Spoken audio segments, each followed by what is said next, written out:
Evening, love. The exams are all done. They're all done and I can come home in 2 days. And I went to throw Scrow Eastlands and I turned in all my forms. And now I'm coming home. I've been up for so many hours, but it feels good. I've just been celebrating personally. You know what Julian did? Julian, he goes, well, I gave him the Althingi book I got when I went to Althingi. The one in Reykjavik, not the Thingvellir Park. But I gave it to him. It's a very nice book. It's about 30 pages, and to give it to everyone. And he didn't go because he thought it was Thingvellir, which he'd already been at. Which this crazy roommate told him that it was. Anyways, that's a whole different story. But I give him that. You know what he gives to me? This guy gives me a free copy of Half-Life 2. Now, I doubt that means anything to you, and if it does, cool beans. The point being, it's a very popular game. People waited 10 years for back in the 1990s, and it's probably like $25 to buy. And he just gave it to me for free. He had a gift one that somebody had given him that he already had. He just gave it to me. So it was really nice of him. I've been playing a bit of that just to take the edge off after all my exams are over, and it's quite nice. It's a horrifying game. I mean, it's a sci-fi horror basically. It's a sequel to the one with the zombies, and you forget that when you're playing. You go, "Oh, this is cool. I have a little gravity gun," and then you look around and you go, "Oh my goodness, this would give Christy virulent nightmares." And then I feel a little bad because I don't like they're doing things that would scare you. I don't like scaring you. I don't like scaring you, and I don't like. It's a fun game, but I mean the idea. I don't know. It's the principle of the thing. I don't like scaring you. I don't like being the one who scares you. I think being scared's fun sometimes, which is why I play it in the dark with my headphones in and the lights off. But I don't know. It's my guilty pleasure, and I love you so much. But I'm just prattling on about feelings about loving you to bits. And being home soon, and being done exams, and ISOM being over, and Christmas coming up, and fighting zombies. Yeah, but tonight, I thought I went through this book of classical stories, and we're going to listen to some choice poems. Harrop's Junior Modern English Series, a book of classical stories. And this is the one with the names that I had an awful time with. So, I apologize. I've been up for 19 hours. Feeling good. It's 12-12-12, don't you know? So you have to cash in on your last day on Earth. Bollocks. I love you dearly, and let's start reading. Persephone. Persephone was the daughter of the goddess Demeter, of Ceres, and when she was gathering flowers in the Sicilian meadows, Pluto, the god of the underworld, came with his chariot, carried her off to his kingdom down below. Persephone, though meadows once was straying, with girls who wanted playmates, when she found a shady spot a waterfall was spraying, that leapt from lofty hills to valley ground. There all the colours nature knows were gleaning, with countless flowers on earth and painted bright. Come girls, the maiden cried, and cease your dreaming, we'll fill our arms with blossoms, our delight. Their girlish hearts were filled with joy and plunder, so hard they worked and make their work seem less. Our baskets filled with osiers woven under, one fills her arms with one her loosened dress.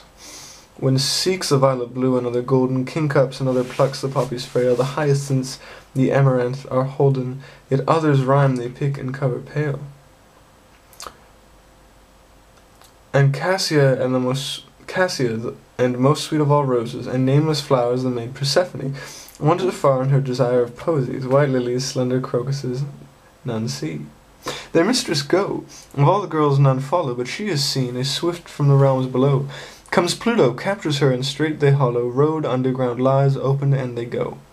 Drawn by his great black horses, hardly bearing the strange and unaccustomed light of day. She cried aloud and screamed, her long robes tearing, my darling mother, I am snatched away. But now her basket full of flowers each maiden, Persephone calls, come to your gifts, come. Wretched they beat their breasts, the hills are laden with crying. She they call alone is dumb. The search for Persephone. In the following passage, Ceres describes her search for a missing Persephone.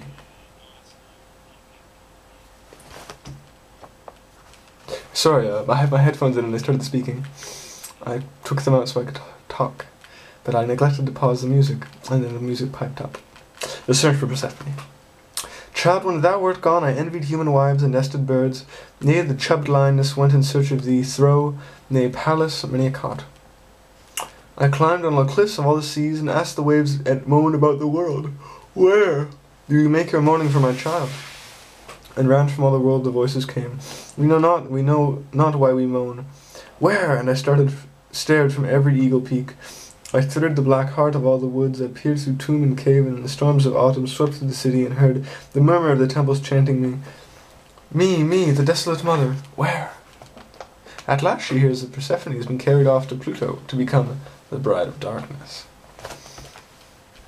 Then I, earth goddess, cursed by the heavens, I could not mingle with the feast. To me, their nectar smacked of hemlock on the lips, their rich ambrosia tasted aconite. My quick tears killed the flowers, my ravings hushed the bird, and lost in utter grief I failed to send my life through olive yard and vine, and golden grain my gifts to helpless men. Rain rotten dried the wheat, the barley spears were hollowed husks, the leaf fell, and the sun, pale at my grief, drew down before his time, sickening, and Aetna kept her winter's snow.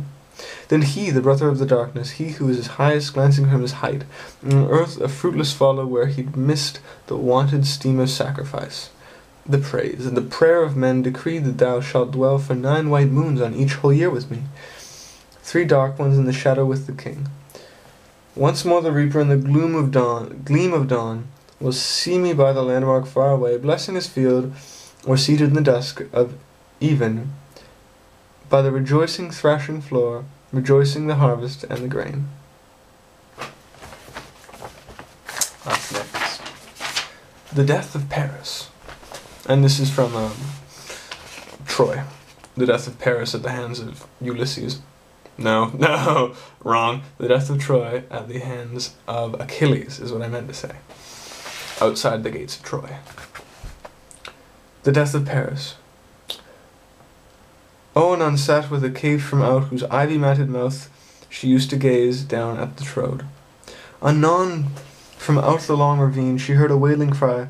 It seemed at first thin as the bat-like shrillings of the dead, and driven to Hades, but in coming near, across the downward thunder of the brook, sounded Onion.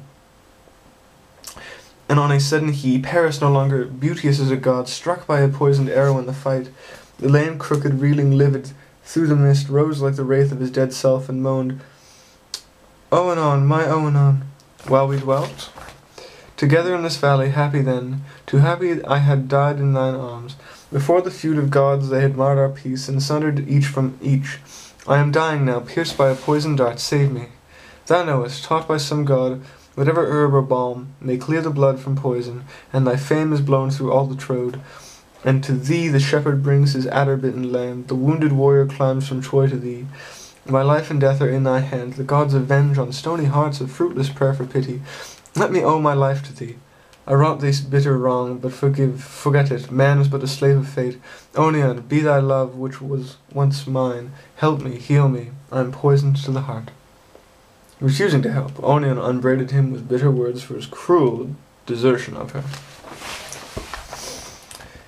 He groaned, he'd turned, and the mist at once became a shadow, sank and disappeared, that ere the mountain rolls into the plain, fell headlong dead, and of the shepherds one their oldest and the same, who first had found Paris, a naked babe among the woods, of Ida following lighted on him there, and shouted, and the shepherds heard them came.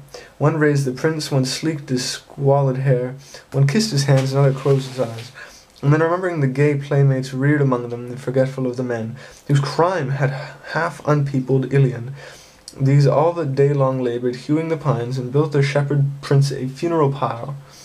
And, while the star of eve was drawing light, from the dead sun kindled the pyre, and all stood round it hushed or calling on his name.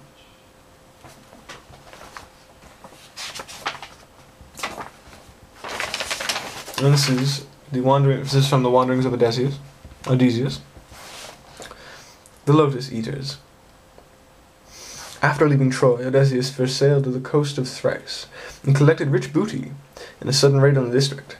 But while his men lingered to enjoy the first fruits of their spoils, the wild tribes of the neighbourhood rallied their forces, and falling upon the invaders while they were engaged in a drunken revel, drove them with great slaughter to their ships. No sooner had they put them into sea than a wild tempest came down upon from the north, and drove them to seek shelter again on the mainland.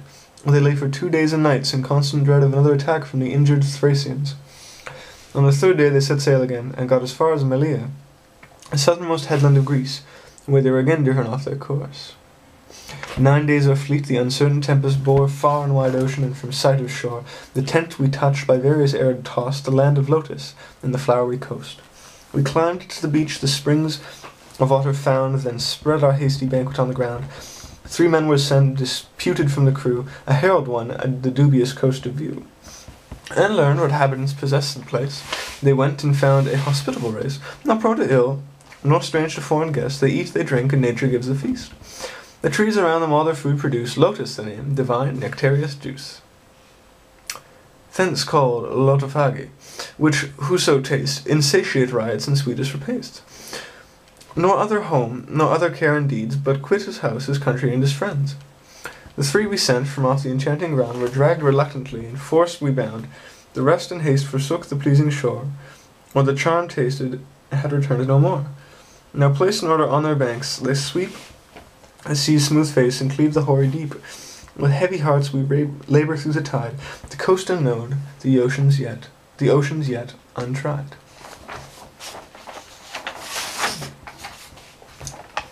Oh, excuse me. The Lotus Eaters continued. Courage, he said, and pointed toward the land. This mounting wave will roll us shoreward soon. In the afternoon they came unto land, in which seemed always afternoon. All round the coast the languid air did swoon. Breathing like one that hath a weary dream, full-faced above the valley stood the moon. And like a downward smoke the slender stream, along the cliffs to fall and pause the fall did seem. The land of streams, some like downward smoke, slow-dipping veils of thinnest lawn, did go, and some through wavering lights and shadows broke, rolling a slumber sheet of foam below. They saw the gleaming river seaward flow from the inner land far off 3 mountain tops. 3 silent pinnacles of aged snow stood sunset flushed, and dewed with snowy drops. Upclomb the shadowy pine above the woven copse. Copse. Like the flower. The tram sunset lingered low adown, and in the red west, through mountain clefts the day, was seen far inland in the yellow dawn, bordered with palm and many a widening vale, and meadows set with slender Galangale, a land where all things always seem the same, and round the keel with faces pale, dark faces pale against the rosy flame, the mild-eyed melancholy lotus-eaters came.